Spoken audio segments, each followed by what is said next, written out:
sobre los temas respiratorios que se están viviendo en esta época decembrina. Alarmantemente, la Secretaría Técnica nos acaba de informar que hay un avance significativo en casos COVID. Creo que dobla la cifra de la semana pasada. Claro que esta es una alarma porque es una combinación entre esta pandemia que no nos ha dejado y por otro lado las posibles enfermedades respiratorias que se presentan en esta etapa invernal por el cambio de clima, por lo que implica pues, la vacunación, que también es un tema que nosotros hemos insistido muchísimo, el tema de la influenza estacional, y creo que pues tendríamos que redoblar esfuerzos para poder garantizar que se detecten a tiempo esos posibles casos. Creo que no es una alarma, sin embargo sí hay que estar muy a la expectativa. Esto podría representar una nueva ola, tocamos madera, ojalá que todo esté bien. Afortunadamente, pues la gran mayoría de la población está vacunada y eso nos ayuda muchísimo porque si se presenta un rebrote o una nueva ola, pues evidentemente nos encontramos suficientemente protegidos. ¿Hay temor por esta variante nueva de COVID, del perro del infierno? Sí, claro que existe. Me parece que es un tema en el que tenemos que estar muy alertas. La Secretaría de Salud lo está y nosotros tenemos que estar al igual. Creo que tenemos que prender focos rojos y no podemos confiarnos. Insisto que esto es un tema de todas y de todos. Aquella población que es muy mínima, que todavía no se ha vacunado, yo aprovecho para hacerle una invitación pues, para que acudan a las unidades más cercanas para que se protejan a través de los refuerzos o a través de la primera aplicación de las vacunas COVID, que se acerquen a cualquiera de las unidades clínicas donde ahí garantizarán su biológico. En el tema de vacunación precisamente, ¿cómo va este reparto de vacunas? Creo que ya no hubo AstraZeneca y era el que se estaba produciendo aquí. Bueno, está por llegar una entrega para nuestro país. Hay que reconocer que ahorita hay una población que sigue siendo prioritaria, que son los adultos mayores, cuentan ya con su primera, su segunda, su tercera dosis, en algunos casos hasta la cuarta dosis. Me parece que ahí no hay ningún problema, pero sí habríamos que revisar que hay adultos mayores que todavía no tienen la tercera porque se aplicaron la primera y la segunda y pensaron que ya con eso era suficiente. No, hay que revisar si se requiere la tercera en el caso de que se hayan aplicado la CanSino, porque hay que acordarnos que la CanSino era unidosis y después la OMS y también la Secretaría de Salud pidió que todos aquellos que habían recibido vacuna CanSino tenían que ir a otro refuerzo, es decir, la segunda y la tercera. Entonces ahí tendríamos que revisar que se estén aplicando las vacunas, y en el tema de AstraZeneca pues vamos a estar muy atentos a que lleguen a la población. Afortunadamente la gran mayoría cuenta ya con su refuerzo, y en el tema de los menores pues es una estrategia que se sigue aplicando en todos los estados de la República, los mayores de 5 y hasta 11 años, que esa fue la última etapa en la que se pudo garantizar el biológico para los menores de edad. Ya no hay avances precisamente para los niños en estas vacunaciones de menores de 5 años.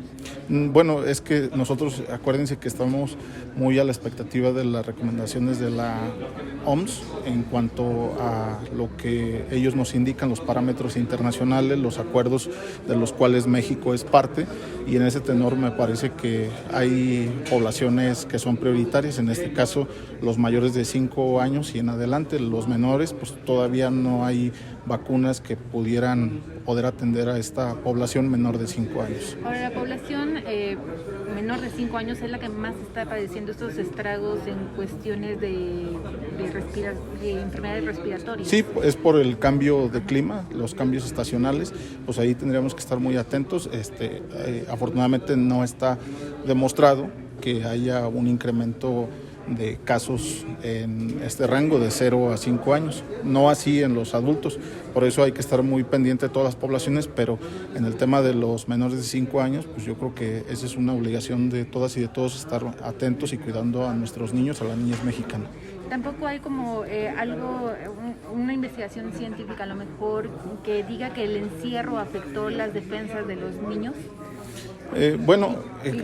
Sí hay estudios que tienen que ver mucho con el tema de salud mental, que hay una afectación, claro, en la salud, hay un debilitamiento en cuanto a las defensas. Un encierro ocasiona debilidad en tus emociones y por supuesto en tu estado físico y emocional, y eso por consecuencia desencadena otras posibles enfermedades. Por eso era tan necesario reincorporarnos en la vida económica, productiva y social. Entonces creo que evidentemente lo que sí tenemos que decir de manera clara, no podemos ir otra vez a un aislamiento. Lo que sí es que tenemos que reconocer la importancia de seguirnos cuidando. Yo a ti te reconozco muchísimo que sigas utilizando cubrebocas, mientras la gran mayoría lo dejamos de hacer, pues tú sí lo estás haciendo y qué bueno, te felicito porque esa es la responsabilidad. Claro que eso es un tema también del respeto a los derechos humanos. Tú lo haces porque tú lo quieres, pero también aquella persona que decide no utilizar cubrebocas, no utilizar las medidas sanitarias recomendadas por la Secretaría de Salud, pues también se tiene que respetar y es un tema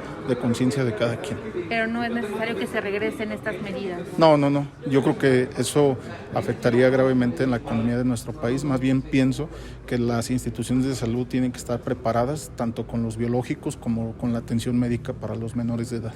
Diputado, dice que con esta nueva variante ya se prenden los focos rojos. Sí. ¿En qué tienen detectadas algunas zonas? No, me refiero a que tenemos que estar con alertas rojas ante cualquier posible rebrote. Ustedes saben que las nuevas variantes que se han presentado son variantes muy agresivas, que se contagian muy rápido, que se propagan de manera muy fácil.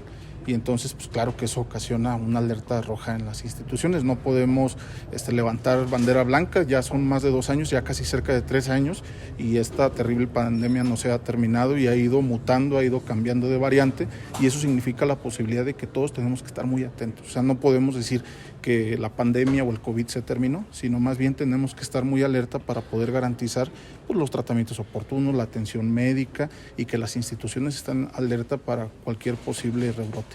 Yo decía que la semana pasada teníamos una cifra y ahorita la doblamos, entonces eso significa que hubo un incremento pues también por el cambio estacional, porque se ha empezado a sentir el frío en varias regiones del país, y esta es una combinación pues entre las enfermedades respiratorias y estas variantes que han existido en nuestro país que no se han terminado, que no hemos logrado abatir. Diputado, ¿usted mantiene comunicación permanente con la Secretaría de Salud?